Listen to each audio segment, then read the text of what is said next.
વિગતવાર સમાચારની શરૂઆતમાં સૌથી પહેલા વાત કરીએ વડોદરાની તો વડોદરા માંજલપુર બેઠક પર ભાજપનો વિજય નિશ્ચિત છે। 19માંથી 14 રાઉન્ડની મતગણતરી પૂર્ણ થઈ ચૂકી છે અને 14મા રાઉન્ડના અંતે ભાજપની લીડ 22,509 મત પર પહોંચી છે। ભાજપના સતીશ પટેલને કુલ 40,510 મત મળ્યા છે તો કોંગ્રેસના ભીખાર અબારીને કુલ 18,001 મત મળ્યા છે। સંવાદદાતા ભાવેશ રાજપૂત લાઈવ જોડાઈ ગયા છે। ભાવેશ, જે પ્રકારની અત્યારે મતગણતરી માંજલપુર માટે ચાલી રહી છે, વિધાનસભા બેઠક માટે ભાજપની જીત લગભગ નિશ્ચિત માનવામાં આવી રહી છે, શું છે હાલનો સિનારિયો? સંજયની વાત કરવામાં આવે તો માંજલપુર વિધાનસભાની પેટા ચૂંટણીમાં હવે મતગણતરી ધીમે ધીમે પૂર્ણ તરફ આગળ વધી રહી છે। સૌથી પહેલાં આપણે દ્રશ્યો બતાવીશું કે ભારતીય જનતા પાર્ટીના સમર્થકો છે તેમનામાં ખુશીનો માહોલ છે। ખાસ કરીને જે મહિલાઓ છે તેઓએ ગરબે ઘૂમીને આજે જીતની જે ઉજવણી કરી હતી અને ઉત્સાહ ઉમંગની સાથે અત્યારે થોડી જ મિનિટોમાં જે પરિણામ પૂર્ણ થશે તે પહેલાં જ ગરબા રમીને તેમણે ઉજવણી કરી। આપણે કેટલીક મહિલાઓ સાથે પણ વાત કરીશું। બેન, જે પ્રકારે અત્યારે પરિણામો સામે આવી રહ્યા છે, 21,000ની લીડ છે, આપ ગરબા પણ ઝૂમ્યા, કઈ રીતે જુઓ છો? આ માંજલપુર વિધાનસભા એટલે ભારતીય જનતા પાર્ટીની વિધાનસભા છે। એમાં લોકોને અમુક એક વખત રજૂઆતો હોય, કંઈ પણ હોય, પણ એ જ્યારે વોટ કરે છે ત્યારે અમે કેટલાક વર્ષોથી જોઈએ છીએ કે ભારતીય જનતા પાર્ટીને જ વોટ કરે છે।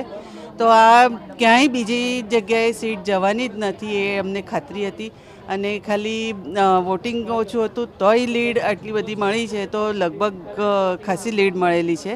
તો આ માંજલપુર વિધાનસભા એ ભારતીય જનતા પાર્ટીની તો વધુ મહિલાઓ સાથે પણ વાત કરીશું। બેન, જે પ્રકારે લીડ મળી રહી છે 21,000ની, હજુ 4-5 રાઉન્ડ બાકી છે, કેટલી લીડ જુઓ છો તમે?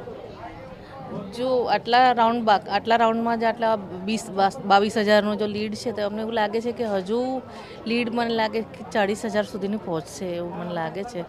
અને ઓબ્વિયસલી આમાં એવું છે કે જીત તો ભાજપની જ છે, સતીશભાઈ જીતવાના છે અને એનું મુખ્ય શ્રેય જાય છે યોગેશભાઈના કાર્યને। ખાસ કરીને મહિલાઓ ગરબે પણ ઝૂમી અને ગરબે રમીને જે જીતની ઉજવણી કરવામાં આવી એ બાબતે શું કહેશો?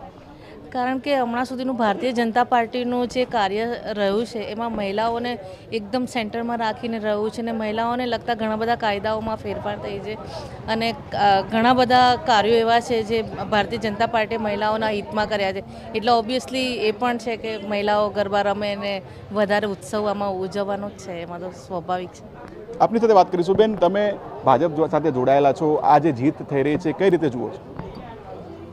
ભારતીય જનતા પાર્ટીનું માન્ય શ્રી યોગેશભાઈ જે બધા કામો કર્યા છે, આમ બી ભારતીય જનતા પાર્ટી તો પાર્ટીને વરેલી છે ને નરેન્દ્રભાઈ જે કામો કરે છે એને અનુસરીને પણ પબ્લિકના કામો બધા ખૂબ જ કર્યા છે અને પબ્લિક તો કામ જ ઈચ્છે છે, પબ્લિક કામ ઈચ્છે છે અને કામો ભારતીય જનતા પાર્ટી જ્યારથી 95થી જ્યારે એમાં આવી છે ત્યારથી કામો કરેલા છે અને લોકોના મન જીતેલા છે। એટલે ભાઈ શ્રી સતીશભાઈની ખૂબ જ લીડ લઈને એની જીત થવાની જ છે। જે પ્રકારે મહિલાઓમાં ઉત્સાહભર્યો માહોલ જોવા મળી રહ્યો છે, આપણે જોઈ શકીએ છીએ કે સાંસદ સહિતના જે ધારાસભ્યો છે તે પણ અહીંયા હાજર છે અને જે જીતની ઉજવણી છે તે તેમના ચહેરા ઉપર જોવા મળી રહી છે। આપણે જયપ્રકાશભાઈ સાથે પણ વાત કરી, સાંસદ રંજનબેન પણ છે। રંજનબેન, મહિલાઓ માટે ખૂબ જ અગત્યનું છે કારણ કે પ્રધાનમંત્રી નરેન્દ્ર મોદી જ્યારથી પ્રધાનમંત્રી બન્યા મહિલાઓ માટે એમણે બહુ કામ કર્યા છે, કઈ રીતે જુઓ છો?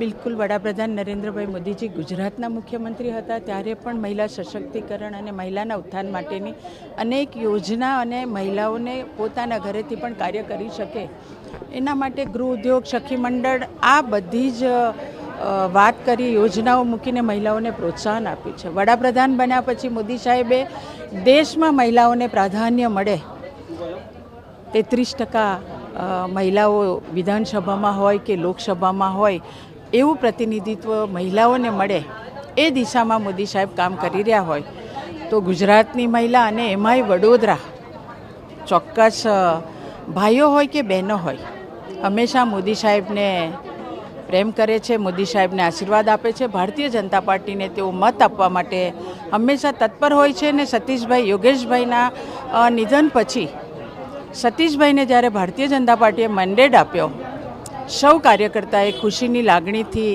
વધાવી લીધા અને ત્યાર પછી મન મૂકીને મતદારો સુધી ગયા અને મતદારોને મતદાન મથક સુધી લાવવાનું કામ ભારતીય જનતા પાર્ટીના કાર્યકર્તાએ કર્યું છે.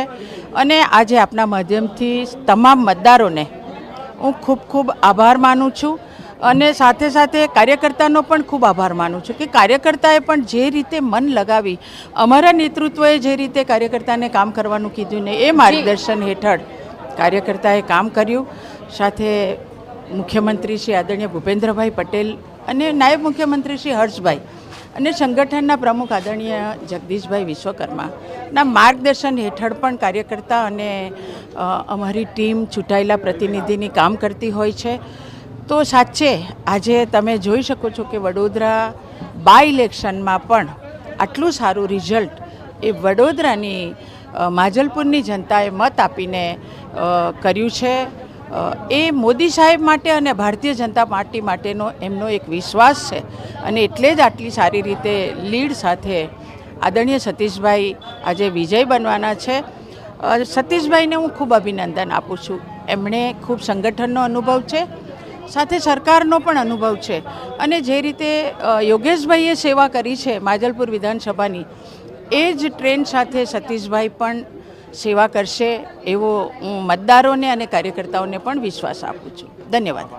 જે પ્રકારે પૂર્વ સાંસદ રંજનબેને જણાવ્યું કે સતીશભાઈ કામ કરશે તેવો મતદારોને પણ પૂરો ભરોસો છે. જી ધન્યવાદ ભાવેશ જાણકારી માટે.